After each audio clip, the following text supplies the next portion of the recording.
अस्सलाम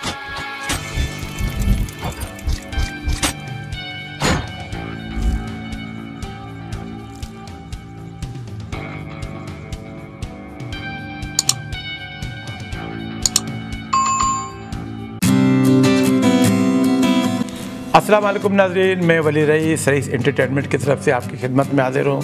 नाज़रीन, फ़िल्म क्या है? फ़िल्म एक तफरीह का ज़रिया है, लेकिन तफरीह के साथ साथ जब इसमें मकसदियत और कोई पैगाम हो तो क्या ये बात है। इसी तरह जब पाकिस्तान और हिंदुस्तान अलग अलग हो गए तो पाकिस्तान में वो टैलेंट हमारे पास मौजूद था, वो डायरेक्टर, वो राइटर्स हमारे पास मौजूद थे जिन्होंने बहुत अच्छी अच्छी फिल्में तख्लीक की, जिनमें मकसदियत भी थी, जिसमें तफरीह भी था, जिसमें मिज़ाह भी था, जो फुल एंटरटेनमेंट के साथ साथ कुछ ऐसी फिल्में भी थी जो इंसान को सोचने पर मजबूर करती थी। इसी चुपते हुए सवालात वो इन फिल्मों के ज़रिए हमारे राइटर पूछते थे हुकूमत वक्त से और आवाम से और उन लोगों से जो पसे पर्दा रहकर जो जराइम के में मुलव्वस होते हैं। इसी तरह जैसे दुनिया जहां में मुस्लिम ममालिक के साथ जो जुल्म बर्बरियत होती है, उन मसाइल को भी, उन कहानियों को भी और इसके अलावा तारीख़ी कहानियों को भी लेकर हमारे डायरेक्टरों ने अच्छी अच्छी फिल्में तख्लीक की। हमारे शुरुआत के डायरेक्टरों में खलील कैसर, मसूद परवेज़, रियाज शाहिद, हसन तारिक, सुलेमान, एस.एम. यूसुफ, दाऊद चांद, अनवर कमाल पाशा, शरीफ नैयर, अमायू मिर्ज़ा, जावेद फाजिल, शबाब किरानवी, सैयद नूर, सुलेमान, हाफिज़, एस.एम. यूसुफ, ऐसे डायरेक्टर हमारे पास मौजूद थे जिन्होंने अच्छी घरेलू और तफरीही फिल्में बनाई, जिन्होंने हमारी इंडस्ट्री को सहारा दिया, बल्कि उस इंडस्ट्री को एक मकाम पे लाकर खड़ा कर दिया जो हमारे पड़ोसी मुल्क की फिल्मों के साथ मुकाबला भी करते थे। बल्कि कुछ ऐसी फिल्में थी जो हमारे पड़ोसी मुल्क की फिल्मों के से अच्छी थी और फिर बाद में हमारे पड़ोसी मुल्क ने उन फिल्मों को कॉपी किया। इन्हीं राइटरों में हमारे पास एक जोड़ी ऐसी भी थी जो अक्सर फिल्में तो तफरीह के साथ साथ बनाती थी, लेकिन उनकी फ़िल्मों में मकसदियत और ऐसे चुभते हुए सवाल होते थे जो बिल्कुल सबसे अलग थे। जैसे रियाज शाहिद और खलील कैसर की जोड़ी जिन्होंने शहीद, खामोश रहो और इस किस्म की बहुत सी फिल्में तख्लीक की। इसके बाद रियाज शाहिद ने राइटर नींद, आग का दरिया और दूसरी फिल्में भी थी। और इसके बाद रियाज शाहिद और खलील कैसर की जोड़ी यूँ टूट गई तो उसके बाद रियाज शाहिद ने अपनी कहानियों को अलग से फिल्मबंद किया और फिर उन्होंने ज़रका, यामन और गरनाता जैसी फिल्में बनाई। लेकिन अफसोस कि ये तीनों फिल्मों पर पाबंदियाँ इतनी सख्त थी कि उन्होंने बड़ी मुश्किलों से इन फिल्मों को रिलीज़ करवाया। रियाज शाहिद में उरूज के दौर में जो उनका इंतकाल हुआ वो हमारी इंडस्ट्री को भी बहुत बड़ा नुकसान हुआ और उसकी फैमिलीज़ को भी बड़ा नुकसान हुआ। लेकिन रियाज शाहिद ने कुछ तहरीरें ऐसी भी लिखी थी जो वो चाहता था कि ये अमन के बाद उनको सेलुलाइड की फीते पर मुंतकिल करके उसको स्किन बनाए। इसी तरह रियाज शाहिद के डायलॉग्स को हुमायूं मिर्ज़ा ने आग का दरिया और इकबाल शहजाद ने बदनाम में बहुत अच्छी तरह पिक्चराइज किया। लेकिन उसके बाद एक कहानी रह गई थी बहश्त, जिसको हसन तारिक ने मुकम्मल किया। इसी तरह एक कहानी थी रियाज शाहिद के पास ज़ख्मी को रियाज शाहिद के भाई फैयाज शेख ने कंप्लीट किया, उसको लेकर वो फिल्म बनाई। लेकिन फैयाज शेख उस फिल्म को एक फिल्म ना बना सके बल्कि एक आर्ट किस्म की फ़िल्म थी। हालांकि इस फिल्म की कहानी कोई ख़ास नहीं थी, लेकिन इस फिल्म में ऐसे चुभते हुए सवालात थे जो आज भी अगर हम सुने तो लगता है कि ये आज ही की तहरीर है। जैसे मैं कुछ डायलॉग्स आपके सामने मैं पेश करता हूँ। अरे शराफत की ज़िंदगी भेड़ बकरियाँ गुजारती हैं, मौत ने एक दिन आना है, क्यों ना उसे खुद तलाश कर लिया। अस्पताल में हूँ, अदालत में नहीं हूँ कि मैं झूठ बोलूँ। अस्पताल में हूँ, अदालत में नहीं हूँ कि मैं झूठ बोलूँ।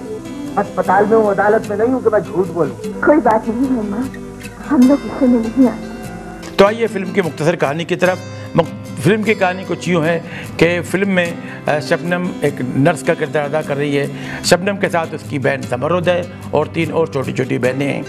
शबनम जिस हॉस्पिटल में एज ए नर्स काम कर रही है, उसी हॉस्पिटल में एक तारिक अजीज़ एडमिट है। उसी वार्ड में अलीजाद है जो एक डांसर है, उसके अलावा एक अबूशा भी है। लेकिन एक हादसे में मोहम्मद वार होता है जब पिस्तौल का, तो ज़ख्मी होकर मोहम्मद अली भी इसी वार्ड में आता है। अब शबनम और मसूद अख्तर का अफेयर चल रहा होता है। अभी तो मैं फैसला नहीं कर सकती डॉक्टर साहब कि मैं आपकी काबिल हूँ कि नहीं। मसूद अख्तर इस फिल्म में एक डॉक्टर का किरदार अदा कर रहा है, लेकिन उसके बाद जब शबनम की सिस्टर ज़मरुद जो इस फिल्म में एक पढ़ लिख कर फिर डॉक्टर बन जाती है, फिर वो भी इसी हॉस्पिटल में आती है। तो इसी तरह फिर मसूद अख्तर शबनम के बजाय ज़मरुद से दोस्ती कर लिया है। तो इस फिल्म का एक गाना भी है कि सुनो कहानी मेरी ज़ुबानी, एक लड़की थी बड़ी गरीब।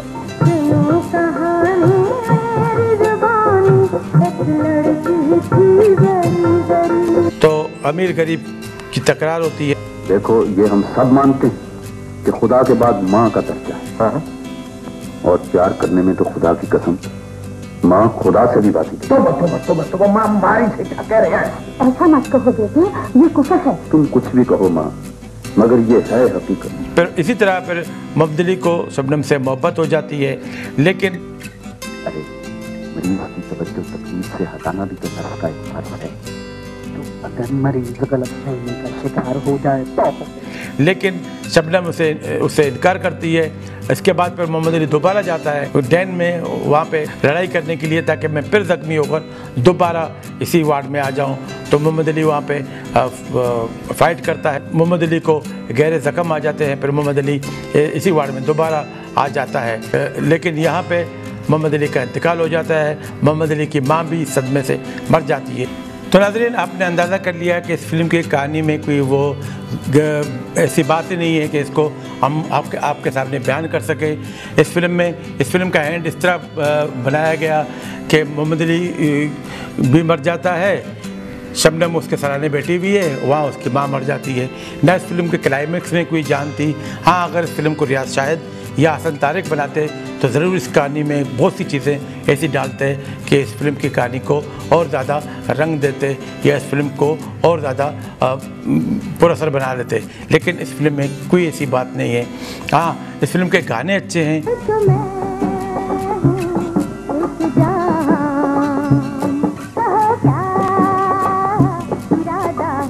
इस फिल्म की कहानी को सीधा साधे तरीके से फयाज शेख ने, जो रियाज शाहिद के भाई हैं, पिक्चराइज किया। इस फिल्म में न कैमरामैन ही कोई ख़ास है, ना मोहम्मद अली को कोई ख़ास मौका मिला अदाकारी करने का। इस फिल्म की खूबसूरती सिर्फ़ और सिर्फ खूबसूरत गाने हैं, बेहतरीन म्यूज़िक है जो हमीद ने इस फिल्म की म्यूज़िक दी है, और इस फिल्म के सिर्फ़ और सिर्फ उसकी अच्छाई इस फिल्म के डायलॉग है, और कोई इस फिल्म की खूबी नहीं है जो हम आपको बता सकें। इस फिल्म के अदाकारों में मोहम्मद अली, शबनम, ज़मरुद, मसूद अख्तर, तारिक अजीज़, अली एजाज, अबू शाह, और मुख्तसर किरदार में असलम परवेज़ और साबरा सुल्ताना। ज़ीनत बेगम का किरदार बहुत अच्छा कॉमेडी है। थोड़ा वो बुरके में जब मोहम्मद अली से हॉस्पिटल में मिलने आती है तो मोहम्मद अली इसको मना करता है। वो उस फिल्म में यहाँ पे थोड़ा सा लाफ्टर बन जाता है। माँ, अभी तक यही है। तेरा सर टकरा रहा है ना, लाओ मैं दबा दूं। थर्मोमीटर मुंह में रखो। रख लूंगा साहब, मेरी माँ से कब कौड़े हो जाता है, इतना खैर मर्द है, बिना झटक आ जाता है। बाकी इस फिल्म में कोई ऐसी खूबी है नहीं। मीना चौधरी और मुमताज़ ने के गाने पे जो एक्टिंग की है वही काफ़ी है। नाज़रीन, इस मुख्तसर तबसरे के साथ ही वली रईस को अगले प्रोग्राम तक के लिए इजाज़त दीजिए। अल्लाह हाफ़िज़।